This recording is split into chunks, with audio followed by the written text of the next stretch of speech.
আসসালামু আলাইকুম, কেমন আছেন সবাই? আলহামদুলিল্লাহ আমরা সবাই ভালো আছি। তো আজকের ভিডিওটা হচ্ছে আমি বিকাল থেকেই শুরু করেছি। এখন বাজে 5টা 30 মিনিট। তো আসরের নামাজটা পড়ে হচ্ছে গিয়ে এখন আমি বিকালে কাজকর্মগুলো সব করে নেব। তো দেখা যায় যে দুপুর পর্যন্ত মোটামুটি যা কাজ থাকে, তারপর হচ্ছে খাওয়া দাওয়া শেষে কিছুক্ষণ একটু রেস্ট নেই, 2 ঘন্টা 3 ঘন্টা এরকম। তারপর হচ্ছে গিয়ে আবার বিকেল থেকে শুরু হয় ব্যস্ততা। তো আজকে হচ্ছে রাত্রে হালিম রান্না করব। আর হাজব্যান্ড হচ্ছে গিয়ে হালিমের প্যাকেট প্রায় অনেক দিন আগেই কিনে এনেছিল। তো রান্না করব করতে করতে হচ্ছে গিয়ে আর করা হচ্ছিল না। আর আজকে বাইরে ওয়েদারটা হচ্ছে গিয়ে একটু ঠান্ডা ঠান্ডা, বৃষ্টি এসেছিল। তো এখন অবধি বৃষ্টি হচ্ছে, তো চিন্তা করলাম যে আজকে হালিমই রান্না করি। এদিকে হচ্ছে দুপুরের পরে আমি হচ্ছে এখানে ইস্ট দিয়ে আটা দিয়ে হচ্ছে একটু ময়ান মেখে রেখে দিয়েছিলাম। আর এদিকে হচ্ছে হালিমের যে ডালটা ছিল সেটা আমি গরম পানি দিয়ে হচ্ছে ভিজিয়ে রেখেছিলাম। 2-3 ঘন্টা হবে ভিজিয়ে রেখেছি। আর এখন হচ্ছে গিয়ে আমি রান্নাটাও বসিয়ে দেব, আর হচ্ছে রাত্রে রুটি বানাবো।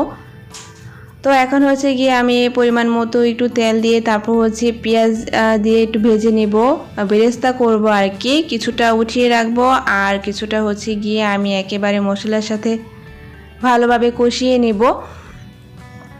তো এখন হচ্ছে গিয়ে আমি মশলার যে প্যাকেটটা থাকে সেটা দিয়ে দিচ্ছি। আর এর সাথেও কিন্তু আমি ঘরে থাকা যে মশলাগুলো থাকে সেগুলো অল্প অল্প করে দেই, এতে করে কিন্তু টেস্টটা মোটামুটি ভালোই আসে।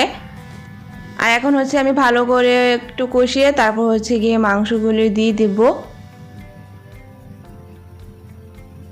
তো মাঝে মাঝে হচ্ছে গিয়ে বিকেলে একটু অন্য কিছু করলে না ভালোই লাগে। আর এদিকে হচ্ছে গিয়ে আমি ঘরটাও ঝাড়ু দিয়ে নিচ্ছি। আর যতই কাজ থাকুক না কেন বিকেলে বা সন্ধ্যার পর দেখা যায় ঘরটা একটু ঝাড়ু দিতে হয়। অনেক ময়লা হয়ে যায় তা না হলে, আর দেখতেও ভালো লাগে না। তো এখন হচ্ছে গিয়ে আমি মাংসটা খুব ভালোভাবে কষিয়ে নিচ্ছি, একটু গরম পানিও দিয়েছিলাম। আর এখন যে ডালটা ভিজিয়ে রেখেছিলাম সেটা দিয়ে দিলাম। ডালটা সিদ্ধ হওয়া পর্যন্ত হচ্ছে গিয়ে আমি একটু ভালো করে জাল দিয়ে নেব। আর আমরা বেশিরভাগ সময়টা দেখা যায় হালিম যখন রান্না করি তখন রাত্রের জন্যই রান্না করি, কারণ রাত্রেই আমাদের হালিমটা খেতে বেশি ভালো লাগে রুটির সাথে। আর এখন হচ্ছে হালিমের সাথে যা যা লাগে আমি সেগুলো সব কেটে নেব। এখানে আদা কুচি করে নিচ্ছি।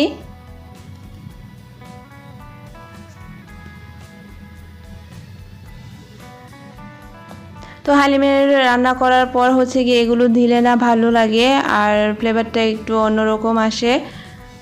তো এখানে আদা কুচি করে নিয়েছি, লেবু, তারপর হচ্ছে গিয়ে ধনিয়া পাতা, কাঁচামরিচ, শসা, এগুলো সবই হচ্ছে গিয়ে আমি কেটে নিচ্ছি।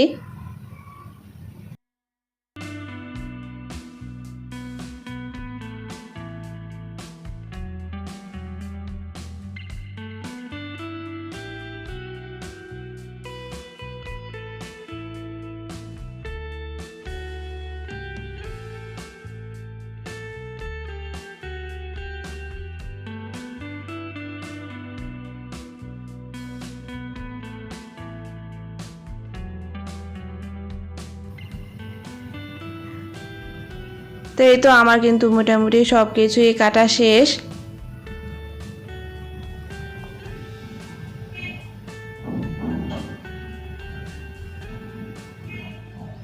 তো এর মধ্যে কিন্তু এশারের নামাজটাও পড়ে নিয়েছি। আর এখন হচ্ছে গিয়ে আমি কাচের যে বাটিগুলো ছিল সেগুলো নিয়ে নিচ্ছি। এখানে আমি 3টাই নিচ্ছি। যেহেতু আমরা 4জন, তো আমাদের 3টাই লাগবে, কারণ আমার ছেলে নিজে হাতে এভাবে খেতে পারবে না। দেখা যাবে যে ও নিচে ফেলে হয়তো বা বাটি ভেঙে ফেলবে। আমি হচ্ছে গিয়ে আমার সাথেই ওকে খাওয়াবো, আর ও বেশি একটা হালিম পছন্দ করে না, তো যতটুক খায় সেজন্য হচ্ছে গিয়ে আমি 3টা বাটি এখানে নিয়েছি।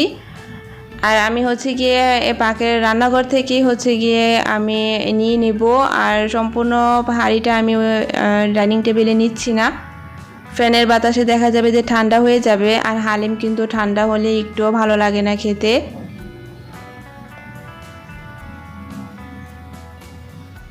আর ইতিমধ্যে হচ্ছে গিয়ে আমি রুটিগুলো বানিয়ে নিয়েছি। আর রুটিগুলো কিন্তু অনেক সফট ছিল। তো এই হচ্ছে গিয়ে আজকে আমাদের রাত্রের খাবার, হালিম আর হচ্ছে গিয়ে রুটি। আর হালিমটা কিন্তু খেতেও অনেক ভালো হয়েছিল। তো আজকে পর্যন্তই, সবাই ভালো থাকবেন, সুস্থ থাকবেন। আল্লাহ হাফিজ, আসসালামু আলাইকুম।